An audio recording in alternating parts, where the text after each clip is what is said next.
Hey, la prochaine fois qu'on te demande si tu es un dieu, tu réponds oui.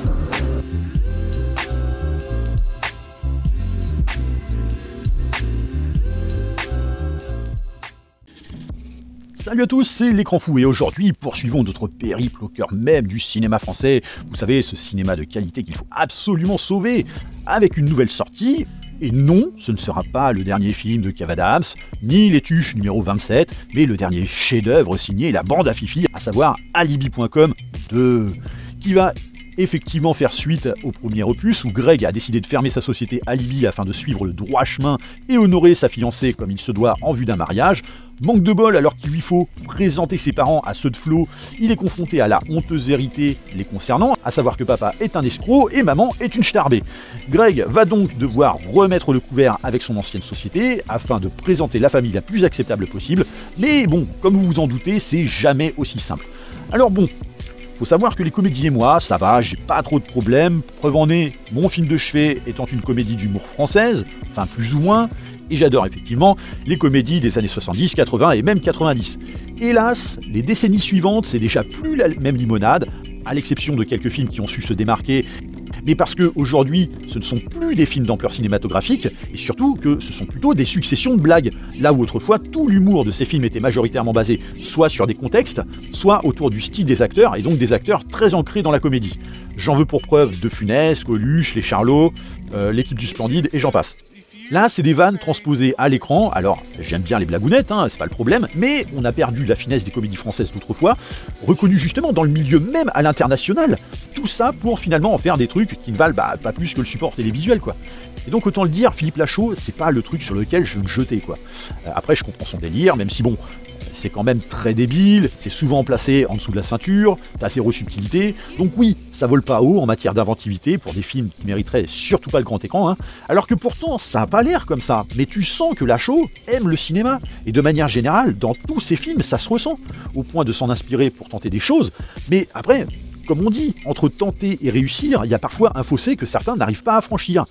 Et du coup, cet Alibi.com 2 ne déroge évidemment pas à la règle en la matière, mais parce que tout n'est pas acheté, donc on tempérera un petit peu par la suite. Quoi qu'il en soit, oui, Alibi.com 2, c'est le digne successeur du premier opus, qui était déjà une sorte de réécriture de Hitch, avec plein de références, là-dessus ça en dégoulinait de partout, et là on est exactement dans le même délire, mais qui va tenter de puiser dans des thématiques qu'on a en outre vues ailleurs, comme Mon beau-père, mes parents et moi, mais avec le délire des faux parents de mariage, chose qu'on a déjà utilisée dans bien d'autres films, voire même des séries. Et avec Lachaud, tout ou presque est comme ça, puisque même Babysitting copiait allègrement Very Bad Trip et bien d'autres films, Super Héros malgré lui, je pense que rien que le titre en dit bien assez sur ses inspirations, donc des références, pour ne pas dire repompage, à des valeurs sûres en matière de comédie, mais qui font que scénaristiquement parlant, ça n'a rien de neuf, quoi. Tout ça, on l'a déjà vu ailleurs, sauf que Lachaud s'imagine jouer d'inventivité en revisitant le truc tout en saupoudrant ça ad nauseam de son humour bite cul chatte, tu sais. Et alors, le premier film était une succession de blagues à la vidéo gag, plutôt gag vidéo, qui justement a dû rappeler des souvenirs à Didier Bourdon, je pense, en référence à son époque des Inconnus, ce qui avait tendance du coup à étouffer toute tentative de Philippe Lachaud de jouer la comédie contextuelle.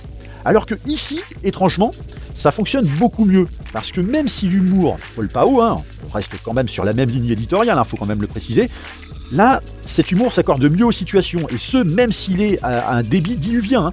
Alors évidemment, si vous êtes client de l'humour de la bande à Fifi, c'est jackpot pour vous, là-dessus il n'y a pas arnaque sur la marchandise. Si en revanche, c'est pas votre tasse de grog du tout, ça va forcément être compliqué, et là-dessus, effectivement, il n'y a pas non plus arnaque sur la marchandise.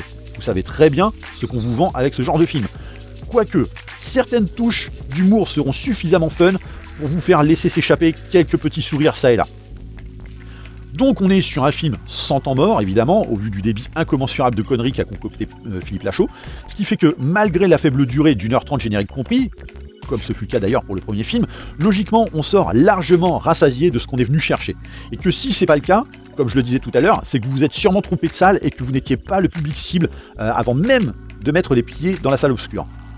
Après, bon, évidemment, On pourra reprocher au film de suivre la même ligne directrice que la plupart des films de Lachaud, à savoir qu'on parle souvent de tenter de se racheter aux yeux de quelqu'un et qu'en matière d'humour, comme on est sur un modèle similaire à tous ces films, on anticipe parfois le truc, ce qui va forcément désamorcer les effets, et notamment en matière d'humour. Niveau casting, on est, comme souvent dans la bande à Fifi, sur une distribution assez chargée.